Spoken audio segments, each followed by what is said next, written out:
Hello everyone, तो कैसे हैं आप लोग? बढ़िया। Welcome back to channel. स्वागत है आपका आज के सेशन में, जहाँ पे हम स्टार्ट करने वाले हैं आज chapter number 9, some applications of trigonometry. ठीक है सर। तो आइए मैं आपको चैप्टर के बारे में थोड़ी बहुत जानकारी दे दूँगा ना, और क्या क्या चीज़ें जो है आपको ट्रिग्नोमेट्री से रिलेटेड होगी, जिसमें आएंगी, कितनी ट्रिग्नोमेट्री आपको मिनिमम आनी चाहिए जिससे आप ये चैप्टर पढ़ सको, है ना। मान लो सर मैंने ट्रिग्नोमेट्री तो नहीं पढ़ी, मुझे डायरेक्ट ये चैप्टर कवर करना है, ट्रिगो तो बहुत हार्ड है। ठीक है, तो आपको ट्रिग्नोमेट्री की मिनिमम, है ना, कम से कम इतनी बातें अगर आपको पता हो तो आप ट्रिगो पढ़ सकते हैं, ये चैप्टर पढ़ सकते हो आप, चैप्टर नंबर 9। शुरू करें तो फटाफट से पेन कॉपी और एनसीईआरटी ले लो माना। तो आइए शुरू करते हैं, लेके प्रभु का नाम बोलो जय श्री राम। शुरू करें क्या? चलिए, तो हमारे पास चैप्टर है सम एप्लीकेशन ऑफ ट्रिग्नोमेट्री। अब देखिए, आप जो ट्रिग्नोमेट्री एप्लीकेशन का मतलब होता है यूजेस, है ना। आप ट्रिग्नोमेट्री के यूजेस पढ़ेंगे, है ना, कि इसका कहाँ कहाँ यूज़ होता है, और सारे यूज़ नहीं, कुछ है ना, सम कुछ यूजेस हम पढ़ेंगे ट्रिग्नोमेट्री के, कुछ यूजेस जो डे टू डे लाइफ में आप अगर रिलेट कर पाओगे उससे कुछ यूज़ हम देखने वाले हैं। क्लियर? तो आइए शुरू करते हैं। देखिए, इंट्रोडक्शन में हमें दिया हुआ है, in the previous chapter you have studied about trigonometric ratios, in this chapter you will be study about some ways in which trigonometry is used in the life around you, है ना। बहुत सही बात है ना। आप इस चैप्टर में जहाँ पर ट्रिग्नोमेट्री आपके डेली लाइफ में यूज़ होगा, आप उसके बारे में पढ़ेंगे। ठीक है, तो जैसा आप ये फोटो देख पा रहे हो ना, ये फोटो, ठीक है। अच्छा, इस फोटो के अंदर देखो, आपको यहाँ पे एक इंसान दिख रहा होगा, ठीक है। मान लो यहाँ पे तुम खड़े हो, है ना, और तुम खड़े होकर यहाँ पे कुतुब मीनार को ताड़ रहे हो, ठीक है सर। अच्छा, आप जब खड़े हो ना, तो आप कुछ डिस्टेंस पे खड़े हो, तो ये आपकी डिस्टेंस है, दूरी, ठीक है। तो ये फुट ऑफ, है ना, इससे कहेंगे फुट ऑफ कुतुब मीनार, है ना, फुट ऑफ कुतुब मीनार। आप जो है यहाँ पे ऐसे खड़ी, ये कुतुब मीनार है, परपेंडिकुलर है ज़मीन पर ना, एकदम स्ट्रेट खड़ा 90 डिग्री पे, और तुम इससे कुछ दूरी पे खड़े होके तुम यहाँ से जो इसके टॉप, है ना, इसके टॉप को आप निहार रहे हैं एकदम खड़े होकर बढ़िया से, ठीक है सर, सुंदर तरीके से। तो यहाँ पे क्या होगा ना, आप ये बात बिल्कुल समझ पाएंगे कि जब भी आप अपने से किसी ऊंचे वाली चीज़ को नजर देख रहे हो, जैसे अब यहाँ पे मान लीजिए एकदम सामने, है ना, सामने कैमरा रखा हुआ है, मैं एकदम सामने देख रहा हूँ, ठीक है। तो कोई उसमें कोई आपको एकदम चेंजेस नज़र नहीं आ रहे होंगे मेरे जो फेस में ना। अब यही मैं एग्जैक्ट अपने ऊपर देखने की अगर कोशिश करूँगा, तो आप देखेंगे कि हाँ, ये चीज़ जो है मुझे ऐसे टर्न करनी पड़ रही है। तो जब आप अपने से ऊंचे हाइट वाली चीज़ों को देखेंगे, ठीक है, तो आपके अपने गर्दन को ऐसे ऊपर करना पड़ेगा, है ना, देखने के लिए। अब उसमें एक डिस्टेंस भी मैटर करता है। अगर कोई चीज़ बहुत दूर है ना, तो उसको देखने के लिए आपको फेस को एकदम आप नॉर्मल रखोगे तब भी आपको चल जाएगा वो।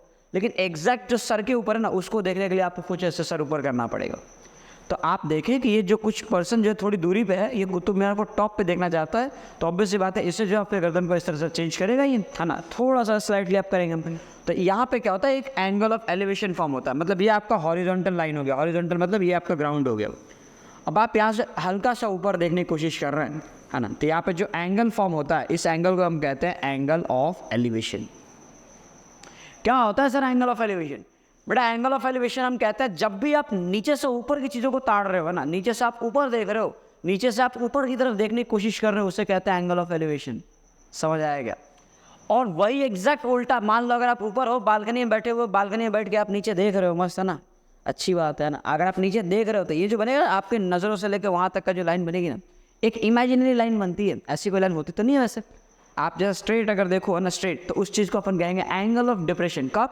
जब आप ऊपर से नीचे देख रहे हो। अगर ऊपर से नीचे देखोगे तो वो बनेगा एंगल ऑफ डिप्रेशन, और अगर आप नीचे से ऊपर देखोगे तो होगा ये एंगल ऑफ एलिवेशन। जैसे यहाँ पे एक और एग्जांपल दिया, ये मान लो एक लड़की है ना, ये लड़की, इसका नाम चुटकी है ना, तो ये चुटकी जो है यहाँ पे खड़े खड़े देख रही है पहाड़ों पे, पहाड़ के ऊपर उड़ रहा है, पता नहीं, ये ऑब्जेक्ट है, ये इसे देख रही है, ठीक है। तो आप जब इसे ऑब्जर्व करोगे तो ये आपका हो गया हॉरिजॉन्टल लाइन, सबसे पहली चीज़। और जिस आप मान लो इधर देख रहे हो, तो एक इमेजिनरी लाइन आपको खुद से ऐसा इमेजिन करो, ठीक है, एक इमेजिनरी लाइन हो गया, ठीक है। तो ये जो इमेजिनरी लाइन है ना, इसे हम कहते हैं लाइन ऑफ साइट। ये ना एमसीक्यू का पॉइंट ऑफ व्यू से थोड़ा बहुत इंपॉर्टेंट है ना, कभी कभार पूछ लिया जाता है, तो याद रखना, लाइन ऑफ साइट कहते हैं इसे, ठीक है। और यहाँ पे जो अगेन एंगल बना, क्योंकि हम नीचे से ऊपर देख रहे हैं, तो नीचे से ऊपर बनने वाले एंगल को हम एंगल ऑफ एलिवेशन कहते हैं। क्लियर हो गई सर? यहाँ पे ना आपको कुछ एनसीईआरटी की डेफिनेशन मिल जाएगी, ठीक है। The student is looking at the top, है ना, देख लो आप कुछ डेफिनेशन देख लो एनसीईआरटी की, ठीक है। ये अपना ना angle of elevation, angle of elevation, ठीक है, पढ़ लेना आप ही के लिए तो लिखा है मैंने, है ना, मैंने तो ऑलरेडी पढ़ रखा है। दस the line of site, line of site, ये बात भी ध्यान रखना, लाइन ऑफ साइट बहुत काम की चीज़ है, ठीक है। मैंने बताया ना कि एमसीक्यू का पॉइंट ऑफ व्यू से ये थोड़ा बहुत इंपॉर्टेंट है, लाइन ऑफ साइट। तो अब थोड़ा बहुत इंपॉर्टेंट हो या ज़्यादा इंपॉर्टेंट हम छोड़ेंगे तो नहीं ना, तो आप इससे भी कवर कर लेना। क्लियर है? आगे बढ़ते हैं अपन। हमारे पास नेक्स्ट लाइन में दिया, now consider the situation the girl sitting on the balcony is looking at down at flower pot placed on a stair of the temple. ठीक है, अच्छी बात है। तो यहाँ पे आपको बताया गया कि एक लड़की है बालकनी में जो खड़ी है, ठीक है, और बालकनी से वो फ्लावर पॉट, हालांकि ये फुटबॉल देख रहा है, फ्लावर पॉट तो नहीं है ना, वो बालकनी से फुटबॉल को देख रही है। अच्छा, यहाँ पर लड़का नहीं है, ठीक है, बदनाम हो जाता बेचारा। देखो, तो ये लड़की जो ऊपर से नीचे देख रही है चीज़ों को देख किस ऑब्जर्व कर रही है। तो आप देखेंगे कि यहाँ पे जो इसकी इमेजिनरी लाइन बनाई गई ना, ये आपकी इमेजिनरी लाइन है और इसे कहेंगे हम line of site. Line of site मतलब इमेजिनरी लाइन, आपकी आंखों से लेके उस ऑब्जेक्ट तक जिसे आप देख रहे हो उसे कहेंगे अपन इमेजिनरी लाइन। अच्छा है, ये लाइन इमेजिनरी है। अगर सच में ऐसी कोई लाइन हुआ करती ना, तो तुम कब किसको कहाँ देख रहे हो सब मालूम पड़ जाता। ठीक है, तो ये लाइन इमेजिनरी है, आप इन चीज़ों को बस इमेजिन कर पाओगे। ठीक है, ये हो गया इमेजिनरी लाइन और इसे हम कहेंगे line of site. Done? Okay sir, जरा एक पल के लिए सोच के देखो, अगर ये लाइन ऑफ साइट जो है रियल होता, line of site for real होता है ना, तो फिर क्या होगा? नहीं तुम सोचो, मैं थोड़ी सोचूँ। ठीक है, अगर लाइन ऑफ साइट जो है रियल होता तो फिर क्या होता? ठीक है, चलो आगे बढ़ना फिलहाल अपन। अच्छा, तो सर एंगल ऑफ डिप्रेशन बनेगा कहाँ? इसका तो नाम ही डिप्रेशन है सर। एंगल ऑफ डिप्रेशन कहाँ बनेगा? आप जरा समझे, जब आप यहाँ ऊपर से नीचे देख रहे हैं तो आप देख पा रहे होंगे यहाँ पे एंगल ऑफ डिप्रेशन बताया गया। एग्जैक्टली जैसे आपका ये ग्राउंड है, तो ग्राउंड के पैरेलल आपको एक लाइन बनानी है और इस लाइन को हम कहेंगे हॉरिजॉन्टल लेवल, है ना। हाँ, ये कहीं पूछा नहीं जाएगा, खाली जानकारी के लिए हॉरिजॉन्टल लेवल कहेंगे। मतलब इस हॉरिजॉन्टल लेवल से आप कितना नीचे, अब आप ऊपर ऐसे एकदम, ये अपनी एकदम जीरो है ना, 0 डिग्री पर अपन एकदम नॉर्मल है। अब यहाँ से मुझे ऊपर देखना है तो मैं यहाँ से अपने फेस को अपर साइड टर्न करूँगा, और अगर नीचे देखना है तो मैं नीचे टर्न करूँगा। अब मैं देखो तो ओरिजिनल से अगर ये अपने हॉरिजॉन्टल है तो यहाँ से आप कितना नीचे देख रहे हो, तो आप देख रहे हो यहाँ पे एक एंगल का फॉर्मेशन होगा। आप जितना नीचे आप झुकेंगे उतना यहाँ पे एक एंगल बनेगा। तो इन शॉर्ट हॉरिजॉन्टल से जितनी आपकी गर्दन झुक रही है नीचे देखने के लिए, वो हो गया आपका एंगल ऑफ डिप्रेशन, है ना। एंगल ऑफ डिप्रेशन हो गया ना, ऐसा डिप्रेशन क्या है ना, एंगल ऑफ डिप्रेशन। डन? समझ आ गया? ऊपर से नीचे देखोगे तो डिप्रेशन, नीचे से ऊपर देखोगे तो एलिवेशन। अच्छा, एक और बात, ये दोनों चीज़ें दिखती है ना, टर्म्स अलग अलग है, हालांकि ना इनसे कोई फ़र्क नहीं पड़ेगा सर। क्यों नहीं फ़र्क पड़ेगा? आप जरा समझो। फ़र्क इसलिए नहीं पड़ेगा कि चाहे आप एंगल ऑफ डिप्रेशन लें, चाहे आप एंगल ऑफ एलिवेशन लें। देखो, ये जो लाइन है, ये जो लाइन है वो पैरेलल है किसके? ग्राउंड के। ये बात समझ आ रही होगी आपको। और ये हो गया उसका एक ट्रांसवर्सल। तो आपने क्लास 9th में ये पढ़ा है कि दो पैरेलल लाइन्स हो और एक ट्रांसवर्सल इंटरसेक्ट करे तो उसका जो ये वाला एंगल होता है वो इस वाले एंगल के इक्वल होता है कि नहीं होता? और अगर याद हो तो हम इसे कहते हैं alternate interior angle. Alternate interior angle. अच्छा सर, मतलब ये कि अगर यहाँ पे जो एंगल 1 बन रहा है और यहाँ पे अगर मैं θ2 लिखूँ तो मैं यहाँ से कह सकता हूँ भैया θ1 जो है, ठीक है साहब, θ1 जो है θ2 के इक्वल आएगा। काहे आएगा? ऑल्टरनेट इंटीरियर एंगल से इक्वल आएगा। मतलब एंगल ऑफ डिप्रेशन भी अगर दिया हो तो भी कोई फर्क ना पड़ता, आप उसे एंगल ऑफ एलिवेशन लेके सॉल्व कर सकते हो। आपका आंसर आएगा, करेक्ट आएगा, एकदम आएगा, सही आएगा, 10% आएगा। समझे? तो एंगल ऑफ एलिवेशन हो, डिप्रेशन हो, दो अलग अलग चीज़ों में कंफ्यूज नहीं होना आपको। Clear sir? चलिए बढ़ते हैं, एक सवाल अगर देखते हैं, सवाल करेंगे तो कुछ जानेंगे अपन। देखो, ये एक ऐसा चैप्टर है जिस चैप्टर के अंदर आपको जो figure banana is the most important thing. अगर आपने फिगर बना ली है ना, अगर आपने फोटो बना ली है ना, तो समझो आपका 80% से ज़्यादा सवाल तो वही सॉल्व हो जाता है। 80% से ज़्यादा सवाल आपका वही सॉल्व हो जाएगा हाइट एंड डिस्टेंस में। ठीक है। अच्छा, इस चैप्टर को नॉर्मली हाइट एंड डिस्टेंस भी कुछ किताबों में कहा जाएगा। क्यों? क्योंकि नॉर्मली आपको हाइट और डिस्टेंस ही निकालना होता है। तो आइए देखते हैं ना, पहला सवाल देखते हैं, कुछ चीज़ समझ आएगी अपने को। तो हमारे पास ना नो डाउट हर एक क्वेश्चन के अंदर आपको एक राइट एंगल ट्रायंगल का काम पड़ेगा। ठीक है, तो हम एक राइट एंगल ट्रायंगल बना ही लेते हैं।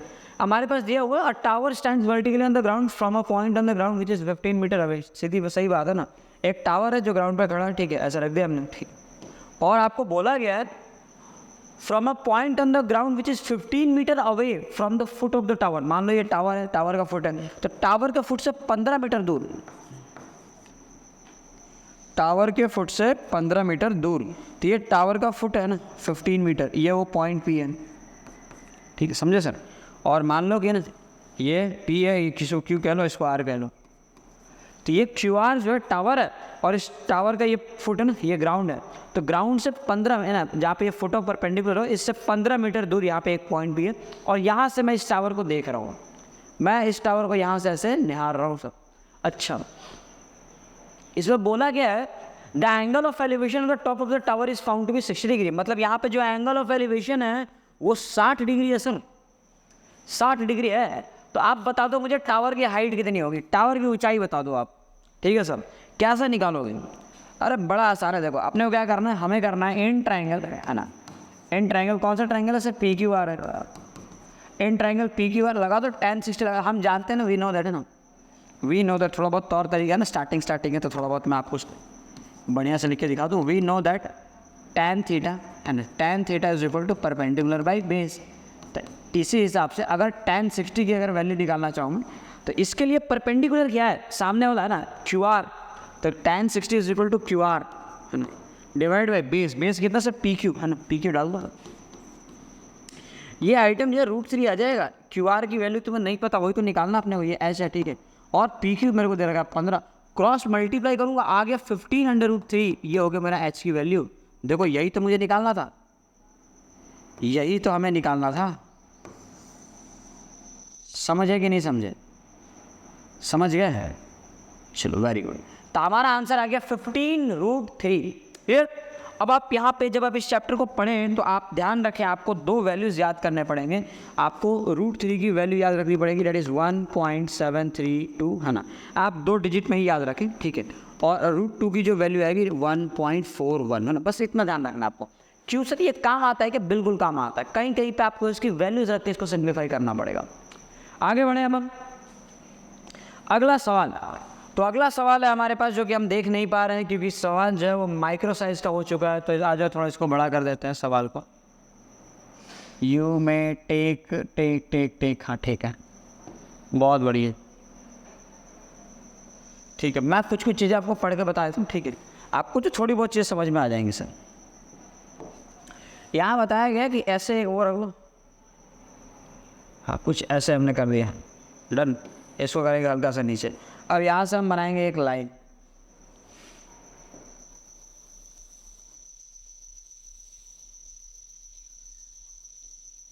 इस लाइन की मदद से आप इसे शिफ्ट करो, शिफ्ट करके हमने इसे रख दिया यहाँ पे, डन। ओके, और इसका कलर जो है कुछ अलग कर देते हैं ताकि आपको समझ आ जाए। समझ आ गया? अब यहाँ बताया गया an electrician has to repair an electric fault of a pole height 5 metre. तब मान लीजिए कि ये एक पोल है ना, इस चीज़ को हम क्या कह देते हैं, इस चीज़ को हम कह देते हैं एक पोल, इस चीज़ को हम कह देते हैं एक पोल। यहाँ रखे रखो,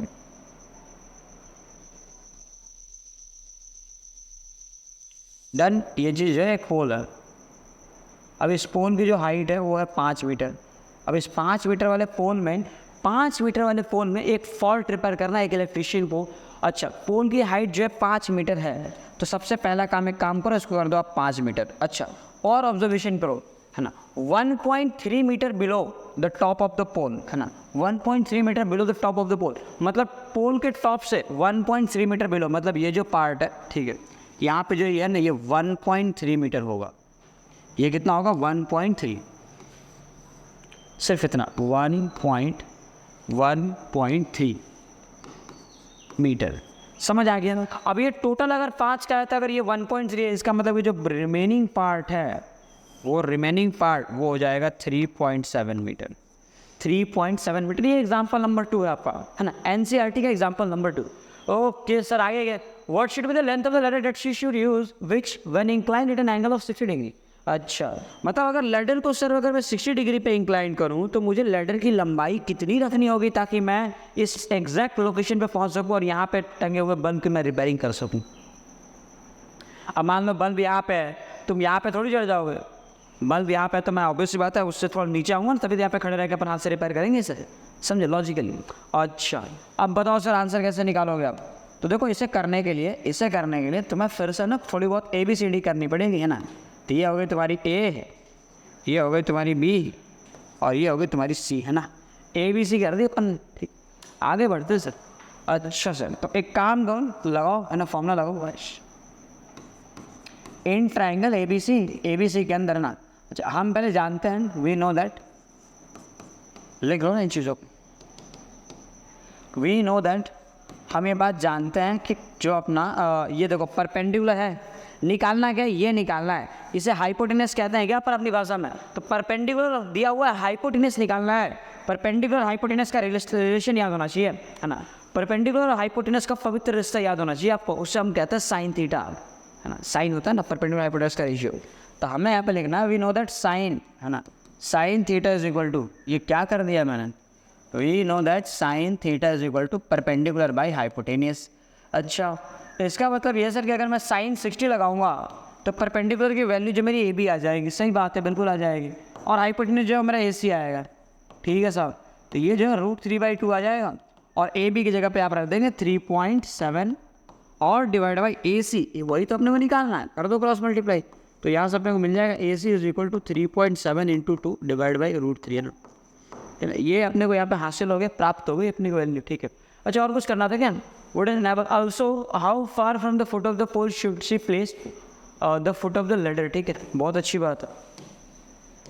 सवाल का अगला हिस्सा आपसे ये कहता है ना कि आप ये भी बताओ कि उसको जो यहाँ से कितना दूर है ना, कितना दूर रखना चाहिए, ठीक है, मतलब ये तो आपने निकाल लिया ना, इसकी वैल्यू आपको मिल रही है 3.7 × 2 डिवाइड बाई √3, सर इसको सिंप्लीफाई नहीं करोगे क्या, नहीं करेंगे ना, आप इसको सिंप्लीफाई ना करें, हालांकि आप इसको यहीं तक लगे छोड़ दें, हाँ अगर एग्जाम में आता है तब आप थोड़ी बहुत मशक्कत करें, आप इसका डबल करें और √3 से आपको डिवाइड करना पड़ेगा, √3 से डिवाइड पर आप इसको रैशनलाइज कर रहे हो तब आपका आंसर यहाँ पे आ जाएगा, ठीक है सर।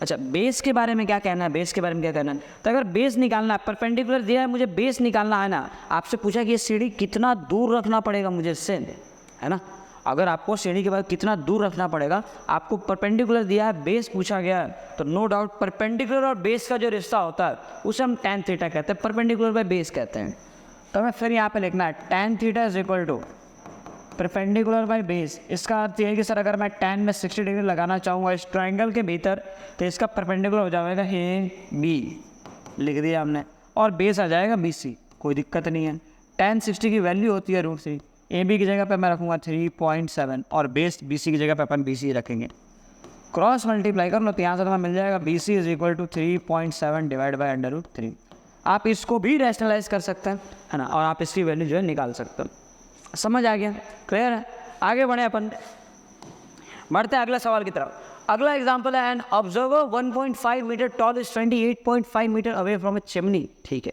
तो एक काम करो, बिना सोचे समझे आँख बंद करके एक चिमनी बनाते हैं अपन पहले तो। अब पहली बात देखो यार, ये जो चिमनी वगैरह जो होता है ना, इनका शेप अलग होता है, बट फिलहाल के लिए ना तुम मान के चलो कि क्या ये चिमनी वगैरह जो है इनका शेप जो है सेम है, ठीक है, ऐसा क्यों सर, मान के चलो ना, देखो आप इनको रेक्टेंगुलर शेप में मान के चलो तब आपको चीज़ें थोड़ी बहुत समझ में आएगी। अब यहाँ से हमने बना दिया एक ग्राउंड, है ना, तो ये है आपका ग्राउंड, क्लियर, ये इसको हमने बना दिया चिमनी का, ये ग्राउंड हो गया, यहाँ पे चिमनी रखा हुआ है।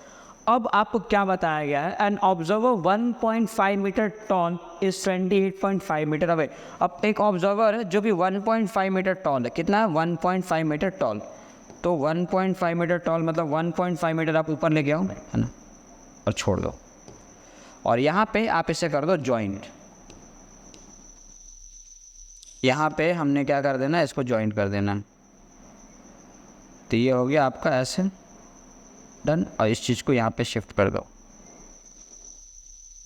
डन डना डन डन डना डन डन, तो इसे लिखेंगे 1.5 मीटर, ये यहाँ पे भी हो जाएगा 1.5 मीटर, ठीक है। अब आगे बताओ सर, आगे बताओ, ये तो ऑब्जर्वर हो गया, ठीक। अब ये ऐसा क्यों आया, आपको बताया कि ऑब्जर्वर, जब भी आपको ऑब्जर्वर की हाइट दी हुई हो ना, तो आपको क्या करना है, आपको उतना ऊपर बनाना पड़ेगा। क्यों ऐसा क्यों होता है, क्योंकि आप जरा समझो, लॉजिकली समझो, अगर ग्राउंड है तो ग्राउंड पर अगर कोई लड़का खड़ा तो ऑब्वियस बात है वो देखेगा तो सर से ना, अपनी आंखें निकाल के गोटी उतर नीचे थोड़ी रख देगा, अब पैर से थोड़ी वो देखता है, और जब वो ऑब्वियस सी बात है जब वो सर से देखेगा, ठीक है, किसी चीज़ को, तो उसका जो एंगल ऑफ एलिवेशन है वो यहाँ से फॉर्म करेगा, और अगर आपको सॉल्व करो तो आपका राइट एंगल ट्रायंगल जो वो ऐसा कुछ बनेगा, नज़र आ रहा है क्या, मतलब ये जितनी उसकी हाइट है ना उतनी हाइट आपको इसमें रह जाएगी।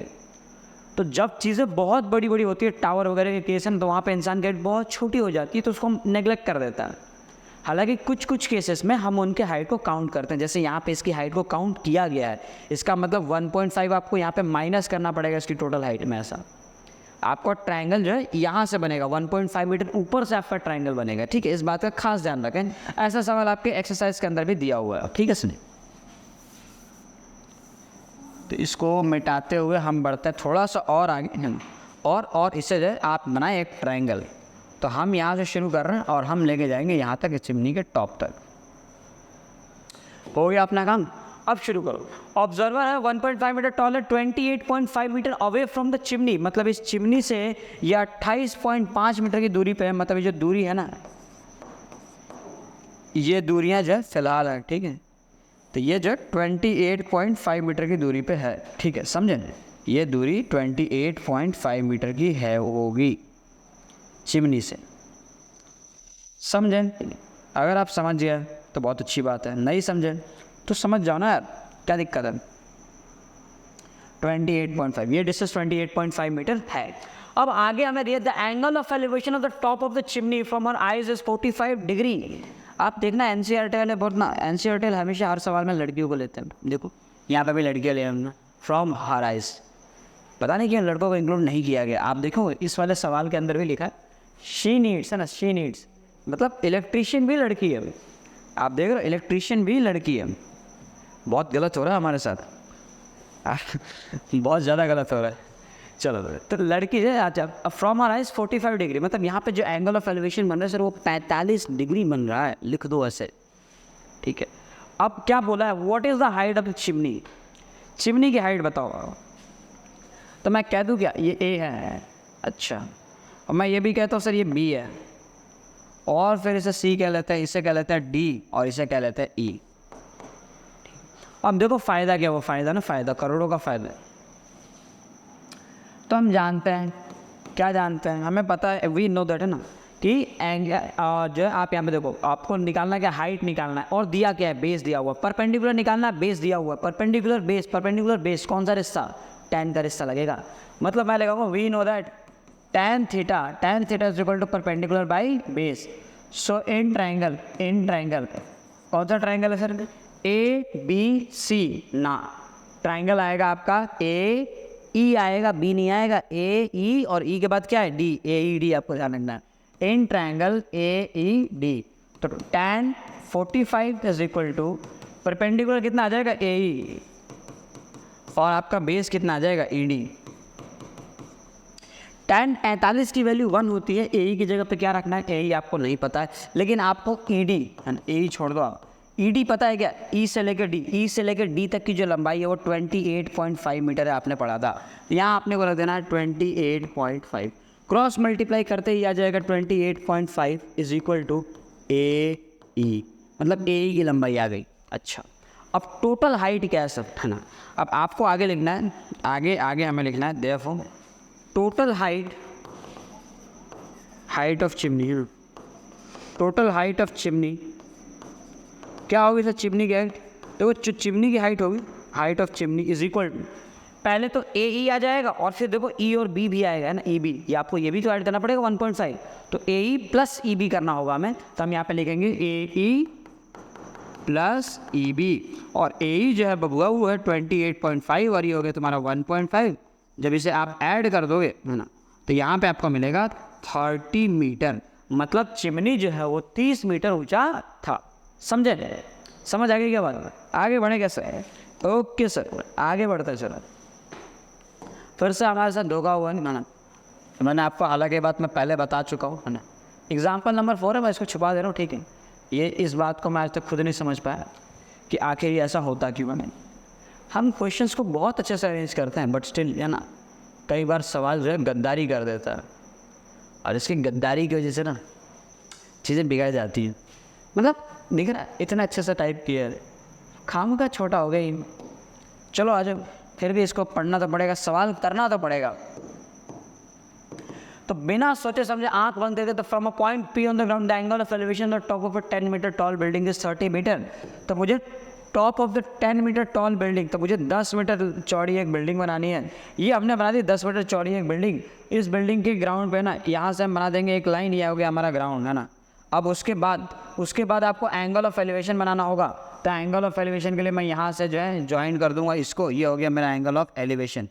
ठीक है, ये भी मैंने तैयार कर दिया। अब आगे की बात करते हैं सर। आपको बोला है from a point P on the ground, मतलब ये जो है इसको हमने कह दिया पॉइंट पी, और ये पॉइंट पी ग्राउंड पे है सर। बहुत कमाल की बात बताइए, काम की जानकारी है ये। ठीक है, angle of elevation of a 10 metre tall building, building की जो लंबाई है वो है 10 मीटर। बहुत ही काम की जानकारी निकाली आपने। ठीक है, अच्छा एंगल ऑफ एलिवेशन दे रखा है आपको 30 डिग्री। तो इससे क्या हुआ सर, आपको बोला है a flag is hoisted at top of the building and the angle of elevation of the top of the flag staff is P. अच्छा, फ्रॉम पी इज 45 डिग्री। अच्छा, ये भी एक काम की बात हो गई ना। अब आगे देखो, डायग्राम ही तो इंपॉर्टेंट है, मैंने आपको बताया था इस पूरे चैप्टर के अंदर। अब आपको बोला गया है कि इस बिल्डिंग के टॉप पे जो है एक फ्लैग होस्ट किया गया, मतलब यहाँ पे एक झंडा लहरा रहा है। ये बात समझे कि नहीं समझे?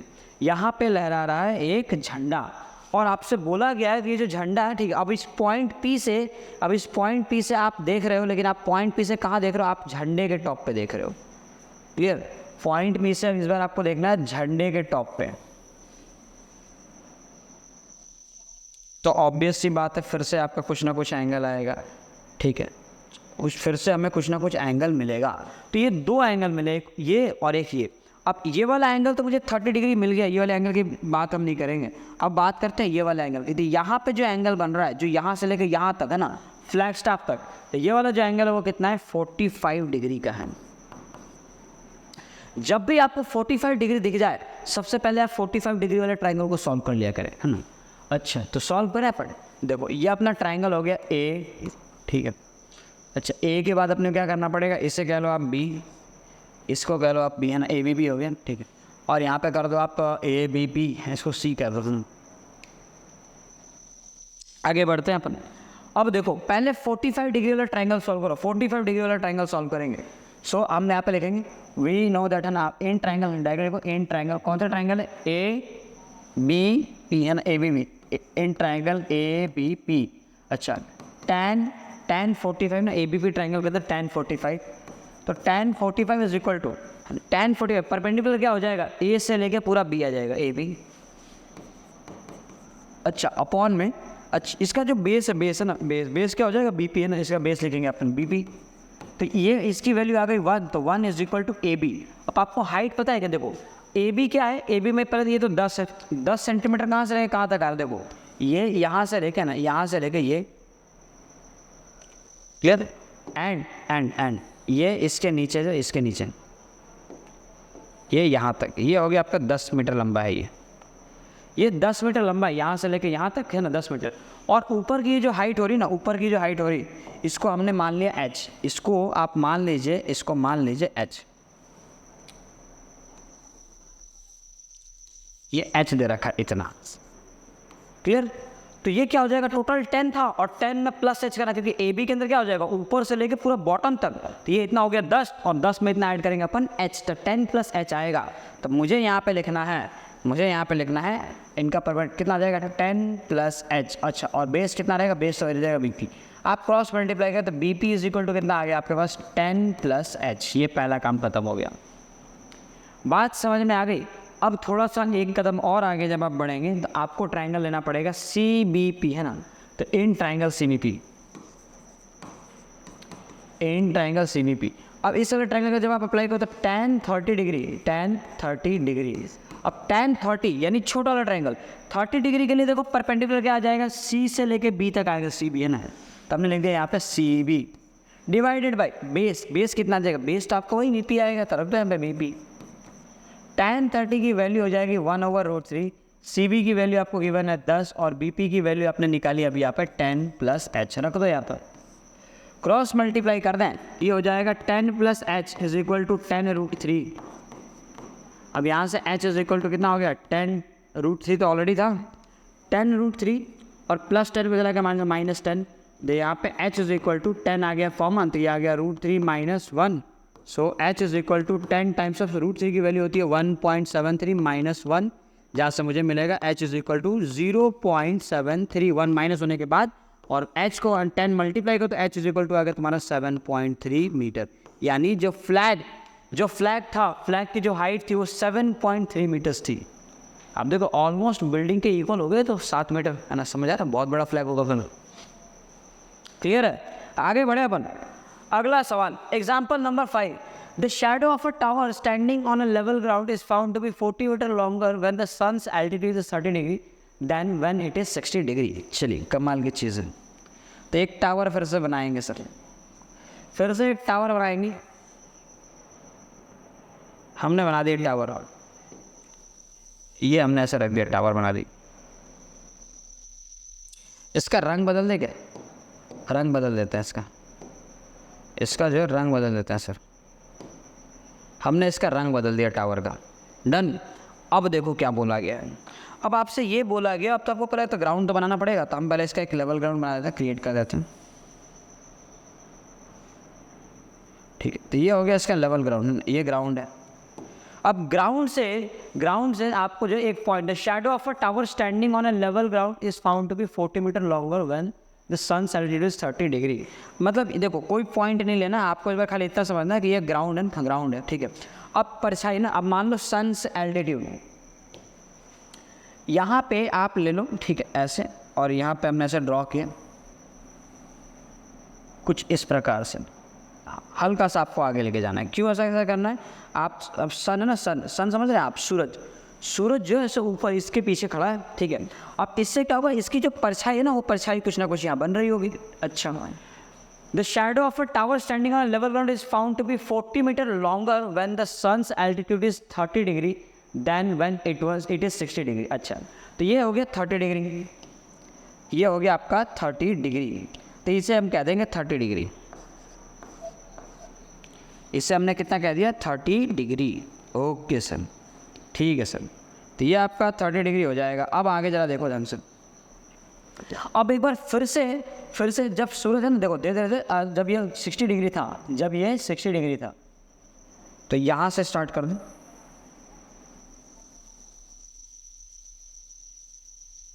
सर ये ना समझ में आ रहा हो तो एक बार आप क्वेश्चन डायग्राम बनने का वेट करो, मैं आपको चीज़ दोबारा समझा देता हूँ, ठीक है, दोबारा समझा देता हूँ। 60 डिग्री।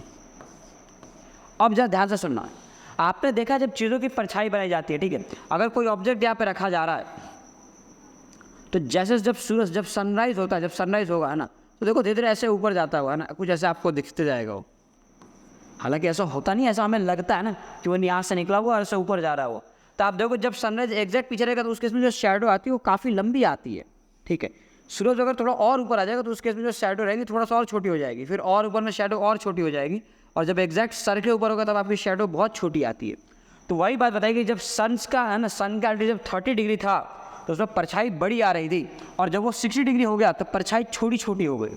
अब कितनी छोटी हो गई? 40 मीटर। देखो इसमें लिखा हुआ है कि 30 डिग्री वाला जो आपका जो परछाई बन रहा है ना, वो 40 मीटर ज़्यादा लंबा बन रहा है। इन शॉर्ट आपको ये बात समझ में आ जानी चाहिए, कि यहाँ से लेके यहाँ तक का जो डिस्टेंस है ना, वो है 40 मीटर आपका, यहाँ से लेके यहाँ तक का डिस्टेंस।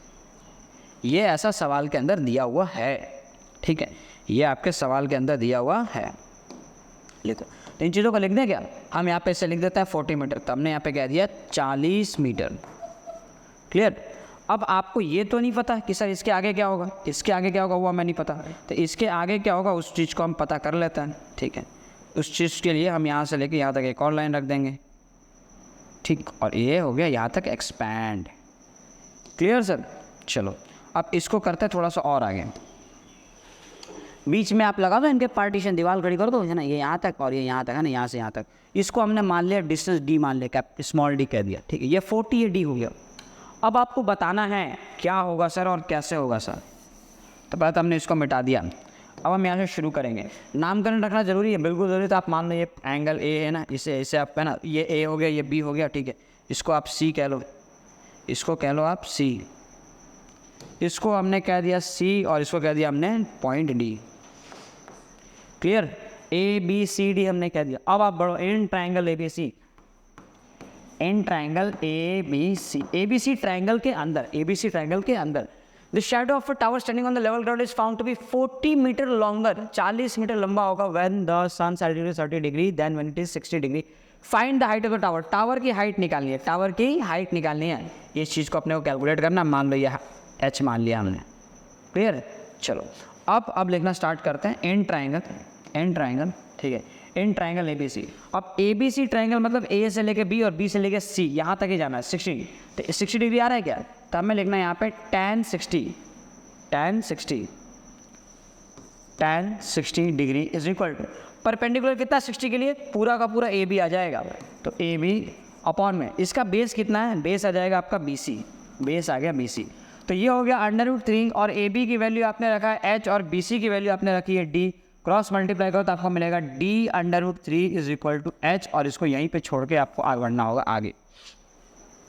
अब पूरा ट्राइंगल लो, ए बी डी ले लो, इन ट्राइंगल ए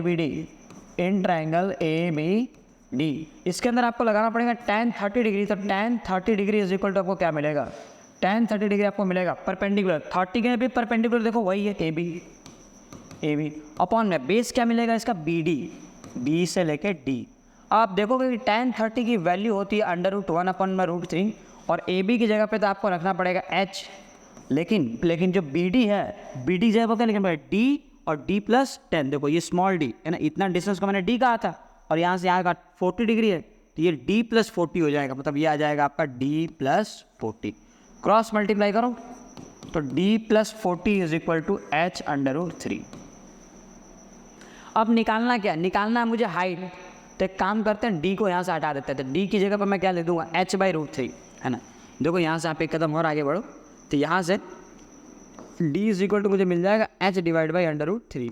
अब इसको आप यहाँ रख दीजिए, तो ये हो गया तुम्हारा h/√3 + 40, है ना, ये आ जाएगा h/√3 is equal to h/√3। LCM ले लो आप, ये आ जाएगा h + 40√3 is equal to √3 multiply हो जाएगा तो ये हो जाएगा 3h, डन। ओके, अब h को लाके माइनस करो तो 40√3 इज इक्वल टू 2h और 2 से ही कट के कितना आ जाएगा 20√3 इज इक्वल टू h। तो आपकी हाइट कितनी आ गई, हाइट आ जाती है 20√3, है ना, अच्छा 20√3 मीटर आ जाएगा आपकी इसकी हाइट। अब जो देखिए ये एक टाइप है ना, इसको अगर आप टाइप में क्लासीफाई कर दो, हालांकि एनसीईआरटी में मेंशन नहीं है बट हम इसे अपने अकॉर्डिंग टाइप में क्लासीफाई कर सकते हैं। काम करो, मैं यहाँ पर सूरज बना देता हूँ आपको, आपके लिए थोड़ा और अच्छा हो जाएगा, ठीक है। और सेम ऐसा ही एक सूरज जो है आप यहाँ पर भी लगा दीजिए, ठीक है, जब सूरज यहाँ पे था और जब सूरज जो है यहाँ पे था उस केस में, ठीक है, समझ आ गया क्या, हमने सूरज भी बना दिया, सूरज तो लगने नहीं, ठीक है, बट मान लो सूरज फूल लग रहा है वैसे तो ये है ना, सूरज है ये, ठीक है। अच्छा, तो आप कुछ बता रहे थे सर, देखो मैं बता रहा था कि इस टाइप के जो ट्रायंगल बनते हैं ना, इससे हम कहते हैं डबल एंगल, है ना, इसे क्या कहा जाता है, इसे कहते हैं डबल एंगल प्रॉब्लम्स। और इसके अंदर सॉल्व करने का तरीका क्या होता है, आप ऑब्जर्व करेंगे कि हमेशा इसमें दो एंगल बनेंगे, यानी डबल ट्रायंगल भी कह सकते हो, दो ट्रायंगल बनेंगे। और जब भी दो ट्रायंगल बनेंगे ना, डबल एंगल का क्वेश्चन आएगा ना, और डबल एंगल में भी दो टाइप आते हैं। ये कौन सा टाइप है, double angle on same side, ये सेम साइड वाला, देखो एक ही साइड में दोनों का दोनों एंगल बन रहा है, फिर आगे चल के ऐसा भी मिलेगा कि एक इस साइड बन रहा है और एक इस साइड बन रहा है, तो डबल एंगल तो होगा लेकिन ऑन डिफरेंट साइड, अलग अलग साइड को होगा। एनसीईआरटी में ऐसी कोई चीज़ मेंशन नहीं है, हालांकि आप समझने के लिए, आपको आसान करने के लिए मैं क्लासीफाई करके आपको बता रहा हूँ कि double angle on same side और double angle on different sides. अच्छा, इसमें डबल एंगल में खास बात क्या होती है नोटिस करने वाली, इसमें खास बात ये होगी, आप देखेंगे there will be always a common side, in both the triangles,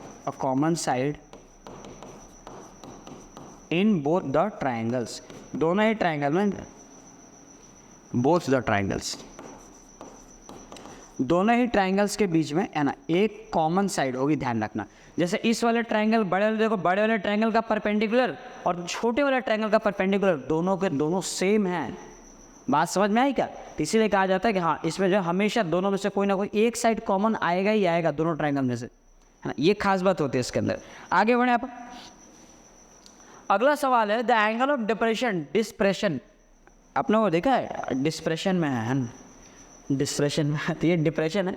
the angle of depression of the top of the bottom of an 8 metre tall building from the top of a multi storeyed building are 30 degree and 45 degree. यहाँ पे मतलब दो building की बातचीत चल रही है, आप देखो ध्यान से मेरा समझो। ये है एक 8 मीटर, ये ना 8 मीटर टॉल बिल्डिंग, थोड़ा ज़मीन पे आ जाए, ठीक है, फिर हमने लगा दिया एन और इसके जस्ट बगल में, ठीक है, जस्ट बगल में है ना, ये जो बिल्डिंग है ये है मल्टी स्टोरेड बिल्डिंग। थोड़ा सा एकदम और ऊंचाई पे आ जाते हैं अपन। डन। और एक काम करो, थोड़ी सी सहूलियत के लिए हम इसके कलर में हल्का सा बदलाव कर देते हैं। क्लियर? तो ओके सर, अब हमें ज़मीन भी तो बनाना पड़ेगा। अब ये चीज़ें हवे में तो होंगी नहीं, तब आप एक काम कीजिए, आप यहाँ से बना दीजिए ज़मीन। इतना काफ़ी है मेरे हिसाब से ना, इतना बहुत काफ़ी है। ठीक, अच्छा इसको हम सेटल डाउन कर देंगे ऐसे। ये हो गया हमारी ज़मीन। क्लियर? एकदम परफेक्टली बना दिया मैंने। अच्छा, इसको जो है यहाँ तक आ जाएगा और इस चीज़ को आप हल्का सा ऊपर शिफ्ट कर दें। ठीक है, ये हो गया आपकी ज़मीन। ज़मीन के ऊपर दोनों बिल्डिंग बनी हुई है। अब इसमें बताया गया है the angle of depression the top and the bottom of an 8 metre tall building. तो सबसे पहली बात मुझे समझ में आ रही है कि जो बिल्डिंग है सर ये 8 मीटर टॉल है। ठीक है, और एंगल ऑफ डिप्रेशन बोला गया, मतलब कहीं ना कहीं ऊपर से नीचे देखा जा रहा है। मतलब इस बिल्डिंग से मैं इस बिल्डिंग के टॉप पे देखूंगा पहली चीज़, और फिर मैं फिर दोबारा से इस बिल्डिंग से मैं इस बिल्डिंग के बॉटम में भी देखूंगा। ये बात भी ध्यान रखना, इस बिल्डिंग से इसके बॉटम में। ओके, समझ आ गई बात। अब आपको एक इमेजिनरी लाइन से इसको पहले तो यहाँ पे ज्वाइन करके एक ऐसे आपको बनाना पड़ेगा। अब आप देखो एंगल ऑफ डिप्रेशन। अब एंगल ऑफ डिप्रेशन कैसे बनेगा सर? एंगल ऑफ डिप्रेशन बनेगा कुछ इस तरीके से। ये बन गया आपका एंगल ऑफ डिप्रेशन बनेगा। अब ध्यान से ज़रा समझना, ठीक है। इसने क्या बोला है, इस चीज़ को मैं थोड़ा बहुत आप चेंज अगर कर दें तो आपको शायद आपके लिए समझना आसान इससे ना। और इसको जो इसको जो इसको कुछ ऐसा बना दिया जाता है। चलो ऐसे अगर तो है ना, आपको दिख रहा होगा ना, अलग डिफरेंट कलर्स में हो गया।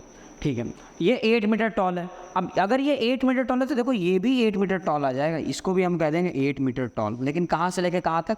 ये 8 मीटर टॉल होगा आपका यहाँ से लेके, ठीक है, यहाँ से लेके, ठीक, और एग्जैक्ट यहाँ से लेके इसके नीचे तक। ये हो गया आपका 8 मीटर टॉल बिल्डिंग। डन। लेकिन इसके ऊपर की जो चीज़ है उसका क्या सर?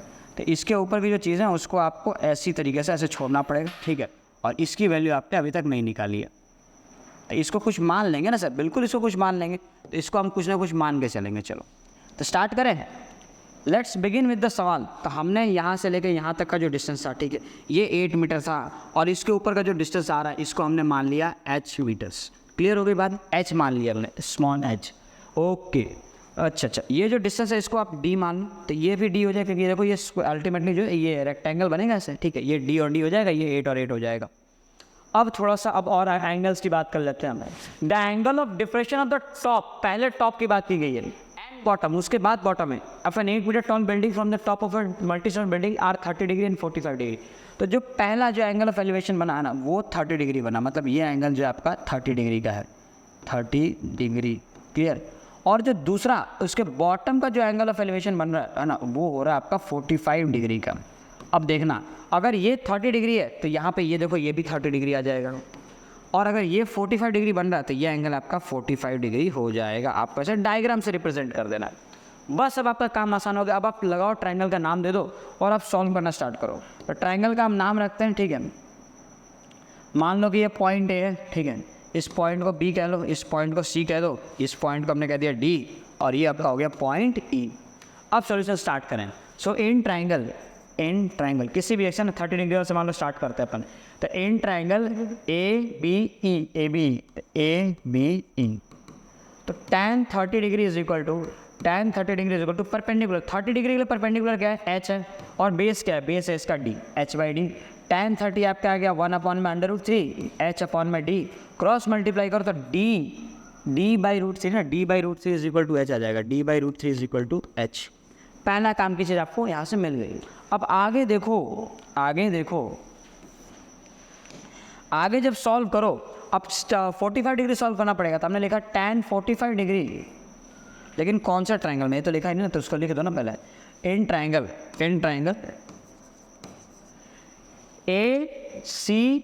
ACD ट्रायंगल ले रहे हैं ना, ACD, इन ट्रायंगल ACD।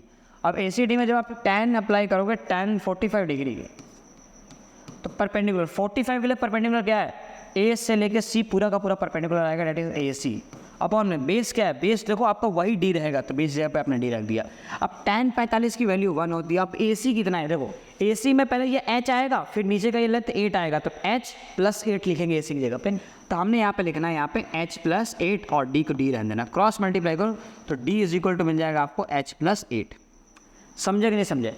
अब ये जो है h + 8 है d की जगह पे ना, अच्छा d की जगह पे आपको निकालना क्या, आपको निकालना तो h है, तो आप एक काम करो d की वैल्यू निकालो, d की वैल्यू निकालो, ठीक है।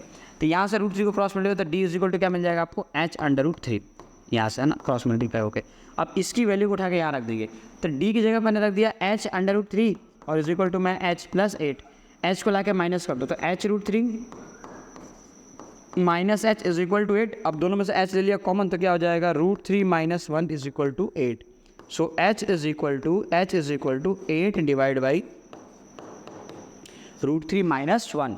अब आप चाहें तो आप इसको रैशनलाइज भी कर सकते हैं, √3 + 1 से मल्टीप्लाई, आंसर इसी फॉर्म में दिया जाएगा ना, √3 + 1 से डिवाइड, देयरफॉर h ये क्या आ जाएगा 8 टाइम्स ऑफ √3 + 1 और नीचे आ जाएगा √3 का स्क्वायर 3 - 1।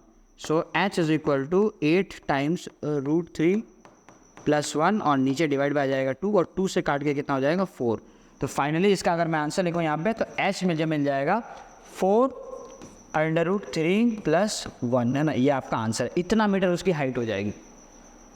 क्लियरली समझ आया क्या?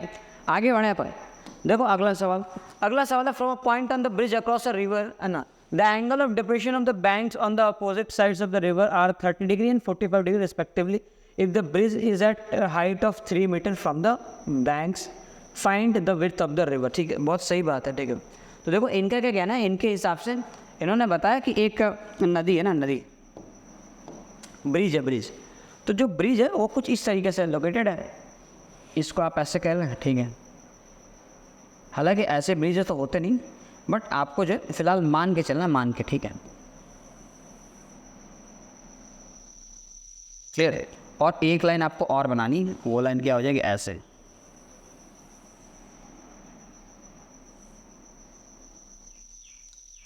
क्लियर है। इस चीज़ को हल्का सा आप इससे और ऐसे फैला सकते हैं। चलो हो गया। अब इनका कहना है इसके ऊपर मान लो ऐसे ब्रिज है ना, ब्रिज जो है इस तरीके से बनाई जाती है। अब आपने देखा होगा ब्रिज कैसे बनाई जाती है।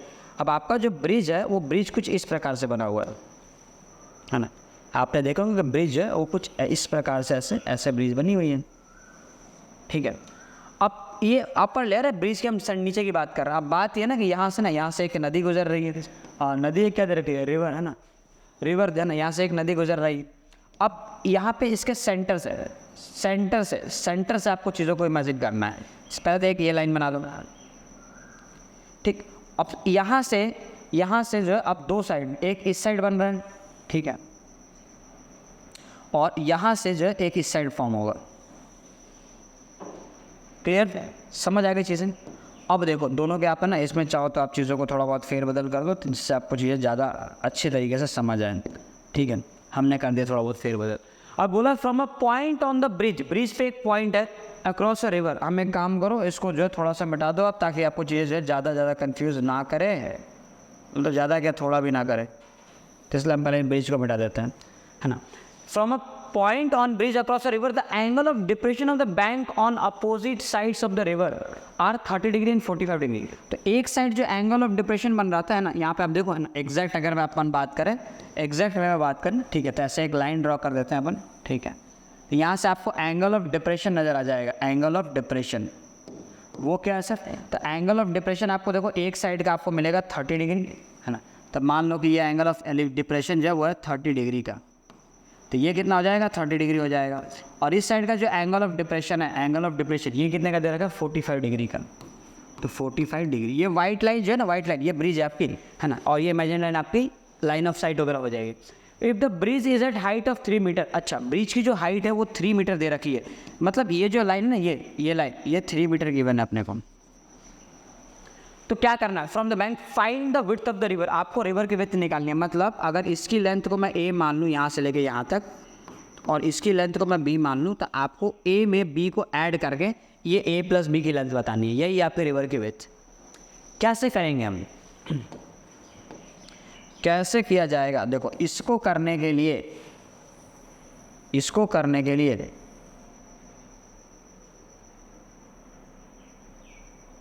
इतना बहुत काफ़ी है, ठीक है।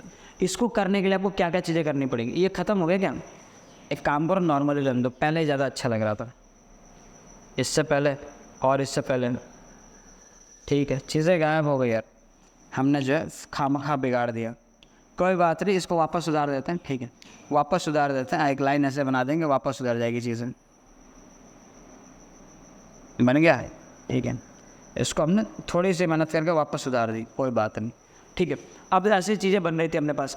यहाँ पे जो एंगल बन रहा है, अच्छा यहाँ पे जो एंगल बनेगा वो एंगल ऑफ एलिवेशन है ना, 45 डिग्री हो जाएगा। क्यों? क्योंकि ये 45 है, तो भी कितना हो गया 45। अब आपको अलग अलग सॉल्व करना है। मान लो कि ये ए लिखा है, इसको आप बी कह लो, है ना, इसको आप सी कह लो और इस साइड को आप डी कह लो।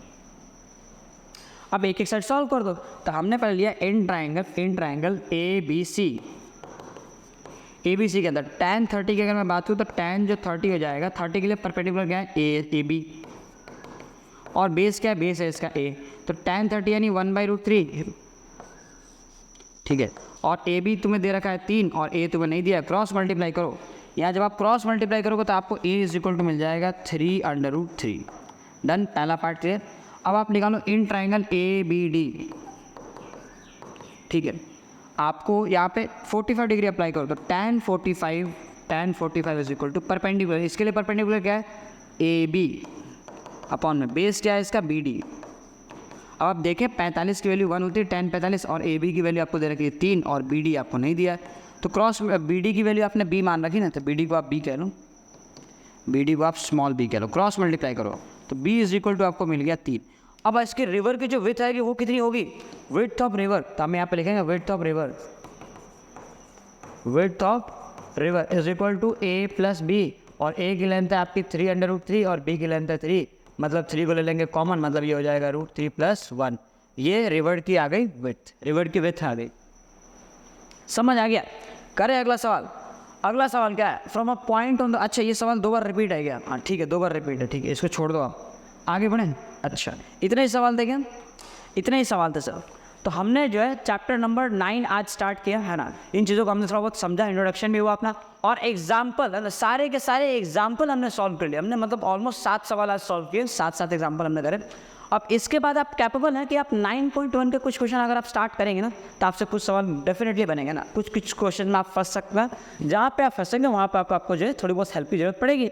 अगर मान लीजिए आप सॉल्व हो जाए तो बहुत अच्छी बात है। तो इसका मतलब ये है कि आपका जो होमवर्क है, ये होमवर्क क्या है, होमवर्क ये रहेगा सर कि आपको जो है एक्सरसाइज 9.1 खुद से अटेम्प्ट करना है।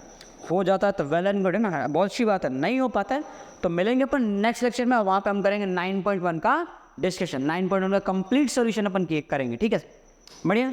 चलो भाई, तो आई होप आप जो इसके नोट्स वगैरह बनाते होंगे ना। नोट्स अगर आप बनाते हैं तो बहुत अच्छी बात है, नहीं बनाते हो तो आप इसके है ना, और नहीं अगर आप किसी वजह से नहीं बना पा रहे हैं ना ऑलमोस्ट, ना ऑल्दो मैं आपको सजेस्ट करूँगा कि आपको नोट्स खुद ही बनाने चाहिए, सबसे बेस्ट आएंगे, है ना। अगर फिर भी कुछ दिक्कत वजह से आप नहीं बना पा रहे हैं तो आप इस केस में जो टेलीग्राम के ग्रुप से आप ना, वहाँ से आप नोट्स वगैरह डाउनलोड कर लेना।